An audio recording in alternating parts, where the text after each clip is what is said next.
Hey guys, Melody here, and I'm just here with a quick little talk video just so that I don't leave you guys in the dark for too long while working on Tales of Fate. So, for now, let's discuss about recent video game news in the community. And as the title suggests, I'm going to be talking about Pokemon, Fallout 76, and of course, upcoming E3. Let's start with Pokemon first.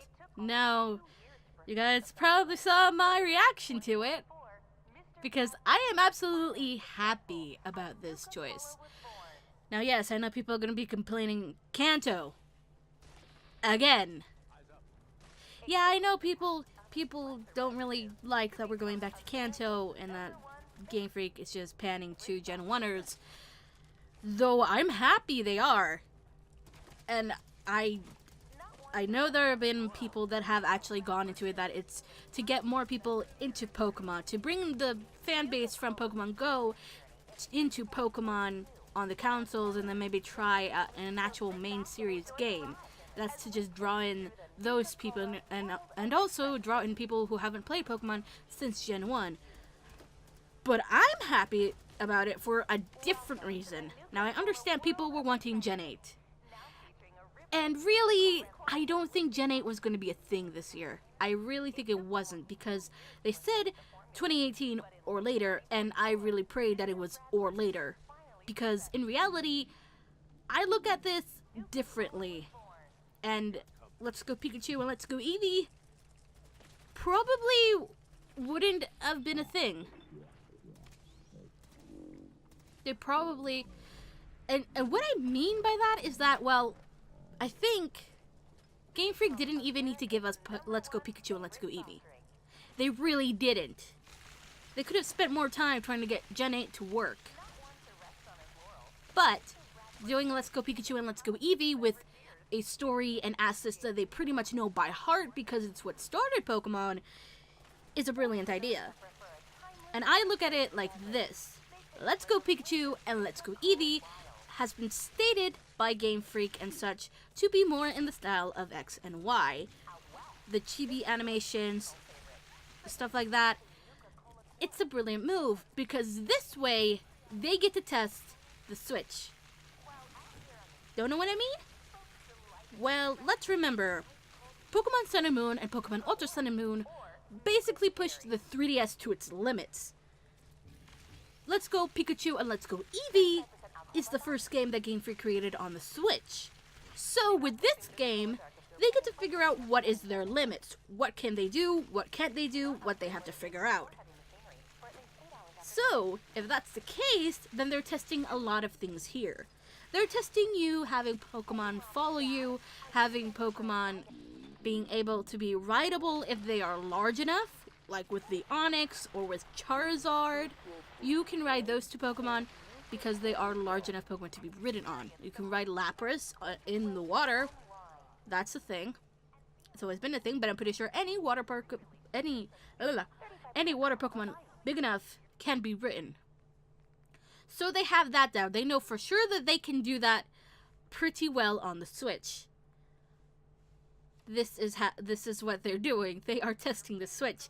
See how far their ideas can go before reaching the limit of the Switch. Which, you know, it makes sense because Game Freak has never really developed on a main console. Game Freak has only developed on the handheld devices. Actually, scratch that. They did, for a little bit, work on, I think, the SNES and maybe, I think, one of the Sega consoles. I'm not sure which one. But Pulseman, that I think was a Sega property, and Game Freak did do that, which is also the inspiration for Rotom, if you don't know. But they haven't worked on a console since like early 1990s, somewhere around that. Before they started working on Pokemon, they haven't really touched a main console hardware in years. It doesn't mean I don't believe that they can do it, but it's just that the hardware is completely different from a 3DS to a Switch.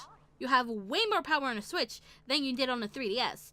So, of course, Game Freak is going to try to make a game that they're familiar with, that they know they can't get wrong in any way, and that's what this is. This is why I'm happy. I really thought that they wouldn't make anything this year and just keep focusing on Gen 8, which I would have been fine with.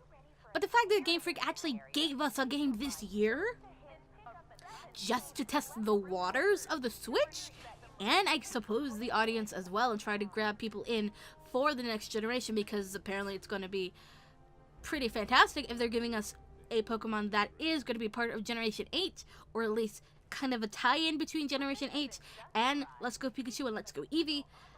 I am happy with that. I am so happy with that. And yeah, I'm probably going to Let's Play it when it comes out. If there's not a lot of games that are coming out around the same time, because we don't want another Odyssey Warrior situation going on like last year. That was a horrible mistake, Nintendo. Don't do that again.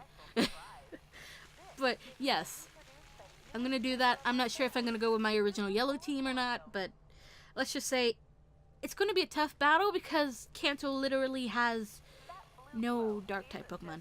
As far as I'm aware, there is none. So, Psychic is back to being the master race!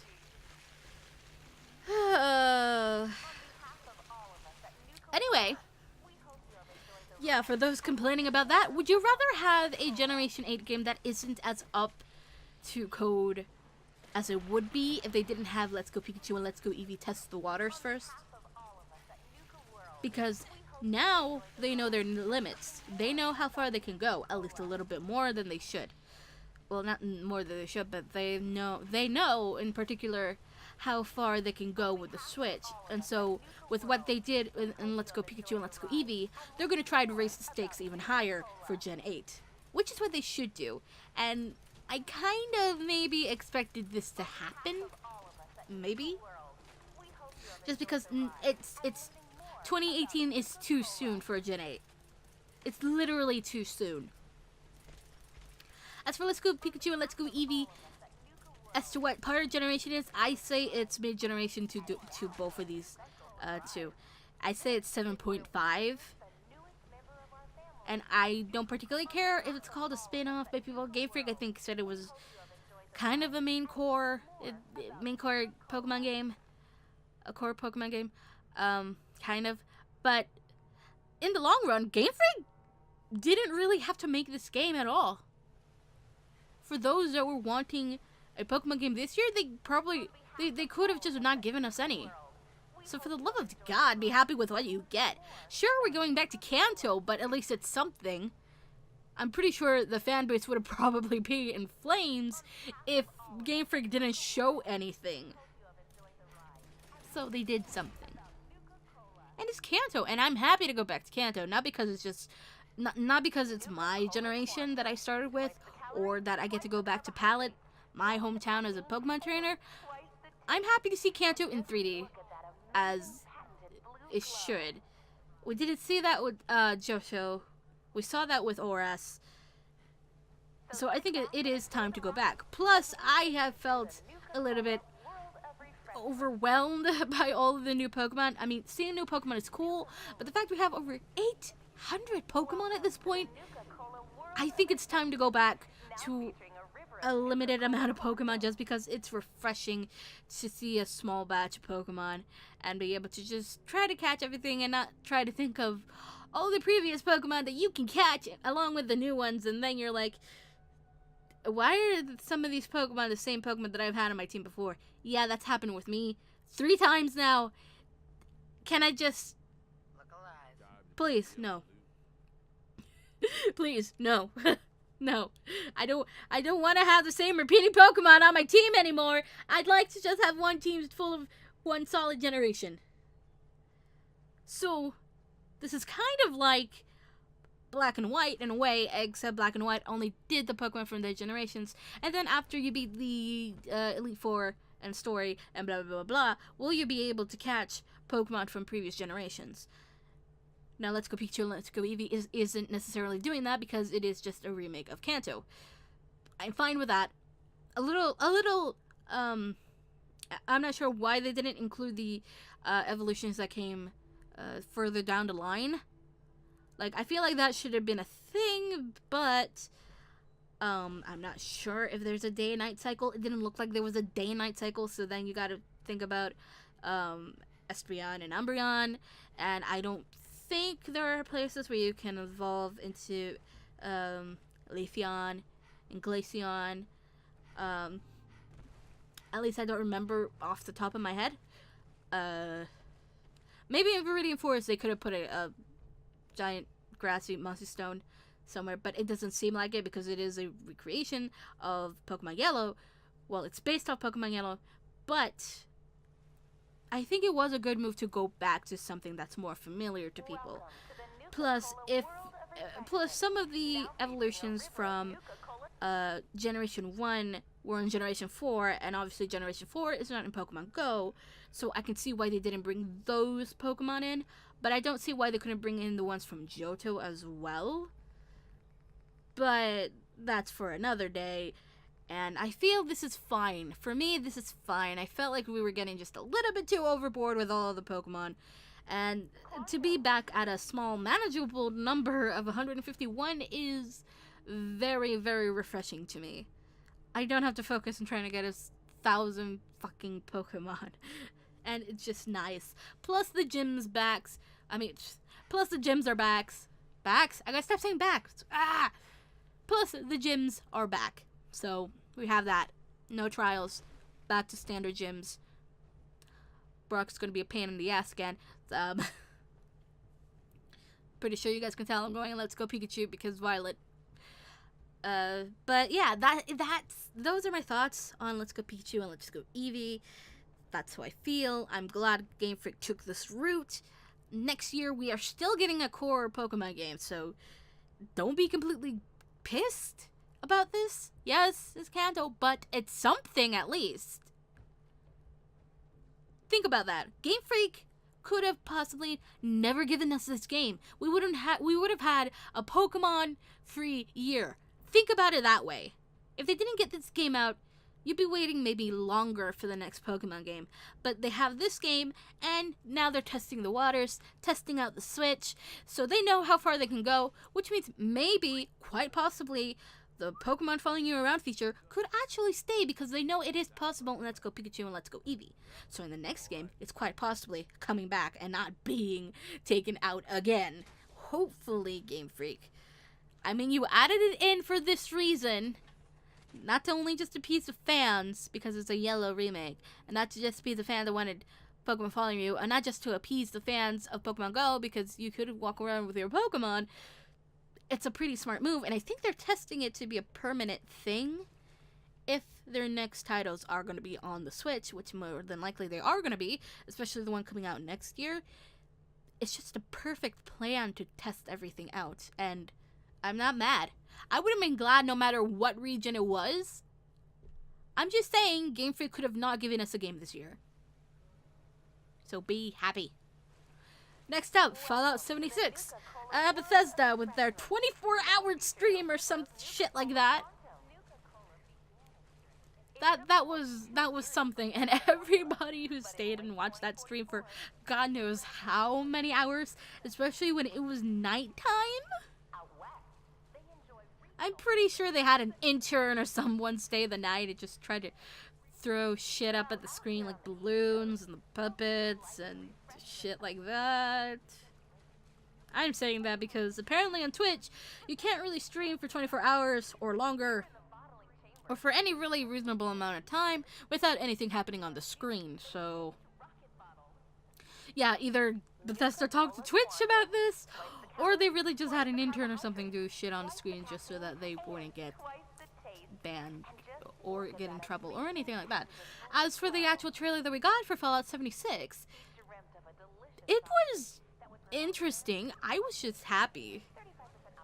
Like, I didn't expect Fallout to be a thing.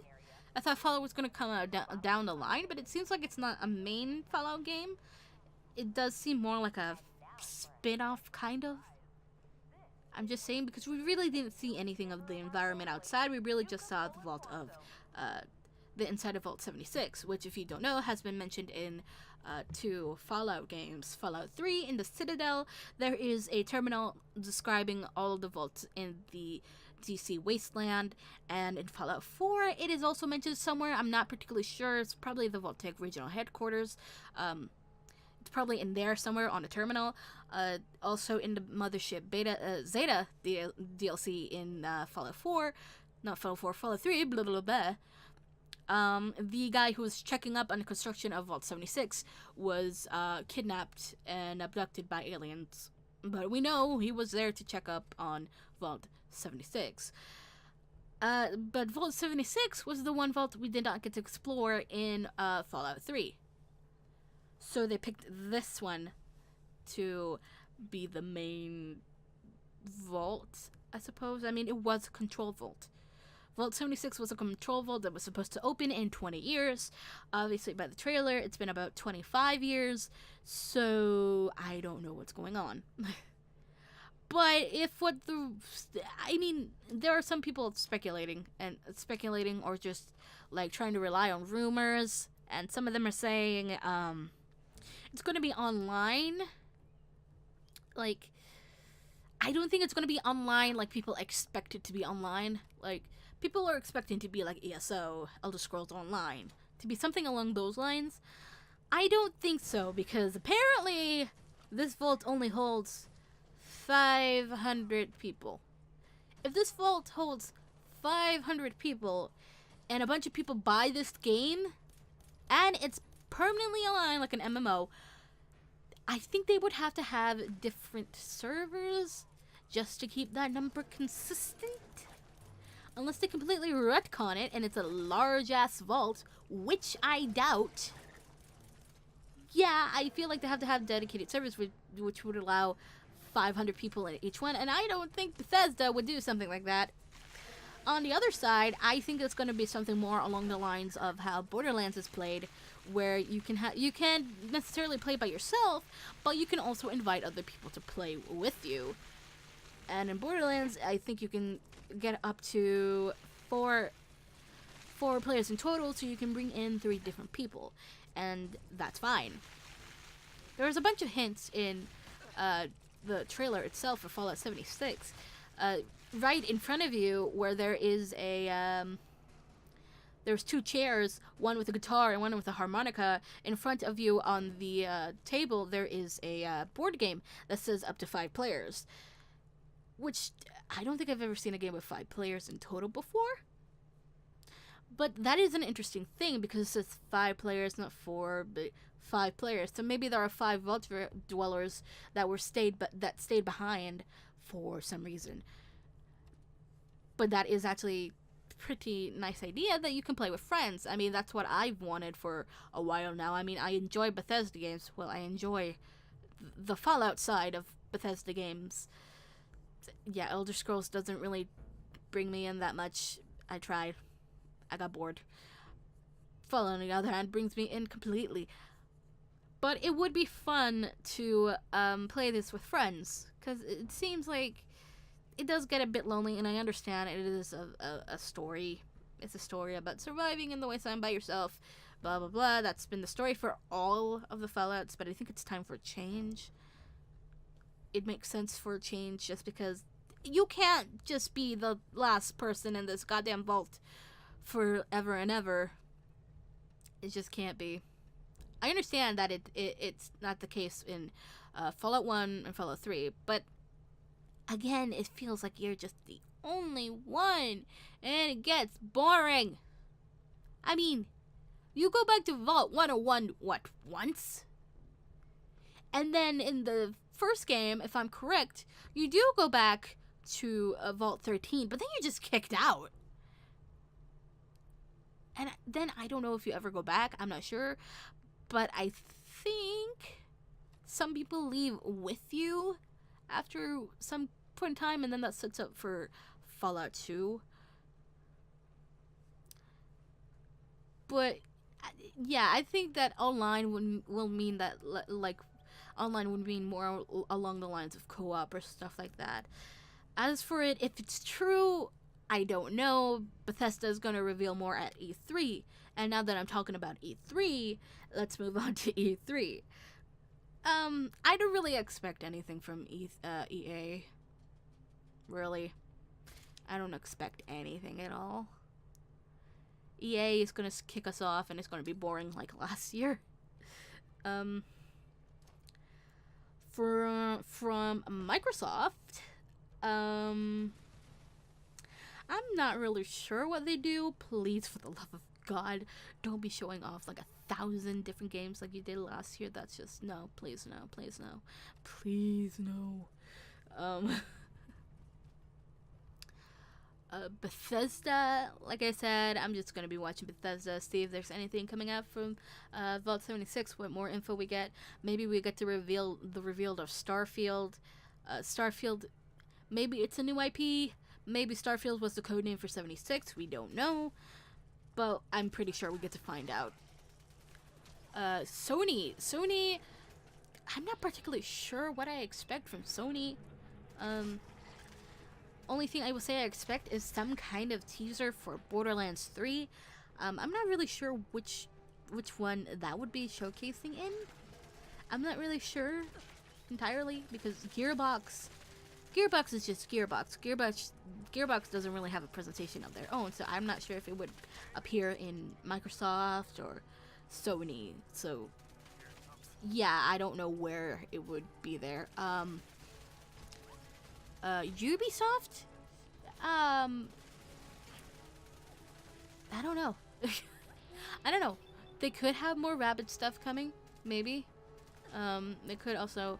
No, they definitely have more Beyond Good and Evil 2. I think it was that one. I can't remember. I think it was Beyond Good and Evil. Don't hurt me if I got that wrong. But I think that was the name. I don't play it. I've never played it. I'm sorry. I'm sorry. But I think we will get more footage of that with Ubisoft. Square is back. Square's been gone for 3 years. Square returns. We're getting some Kingdom Hearts 3 stuff, definitely. And any other shit they have. I mean, when was the last time we saw Final Fantasy VII Remake? I think it was the last year Square even presented anything. Square is back, baby. Square is back. They're bringing stuff. They're gonna be showing off Kingdom Hearts 3. Yes. Yes. That's gonna be fantastic to see. Nintendo, don't know what Nintendo has up their sleeves in particularly. I mean, we know Smash is gonna be a thing. Pokemon's gonna be a thing. We might get more information on the Octo expansion for Splatoon 2, which I am definitely ready for. I think it's coming out this month. Maybe. I'm not sure. I think it's June 13th. I think it should be the same day as the Pearl and Marina amiibos. But yeah, they're going to be showing that off. There might be some more 3DS games. I mean, the 3DS isn't completely dead yet, so that's a thing. Maybe we get the... what was it? It was one of the Layton games. One of the recent Layton games that is getting a deluxe version in Japan. They might bring that over here. Might bring it over in English, I mean. As for what else, I'm not really sure. It could be anything. Yeah. Did I forget anyone? I don't think I'm forgetting any company. Let's see. EA, Sony, Microsoft, Ubisoft, Nintendo, Bethesda, Square. Yeah, I think that's pretty much it, right? But yeah, that's pretty much what I want to talk about. I'm not gonna fucking edit this. I think I just want to talk without editing anything because it's supposed to be a quick video that's about to be 25 minutes or something like that. So I will leave you with my thoughts. If you guys want to talk about it in the comments, that's fine by me. Go ahead and talk about it. I want to see what you guys think about this whole shit that's been going on. And I hope you guys have a nice day, and I will see you guys later. That was a really weird outro coming from me, guys. So yeah, I'll see you guys when I am done with Ties of Fate. I will try to upload something at least once a week for you guys, so you're not completely in the dark while I work on this project, because I want it done. I want it done. If you guys want to help me with Ties of Fate, I would appreciate that. I would love any editors or any artists that want to help me with this series. That's fine. You guys will be credited. I absolutely will make sure you guys are credited with that if you do want to help me. But yeah, that's it. Goodbye. I'm stop rambling now.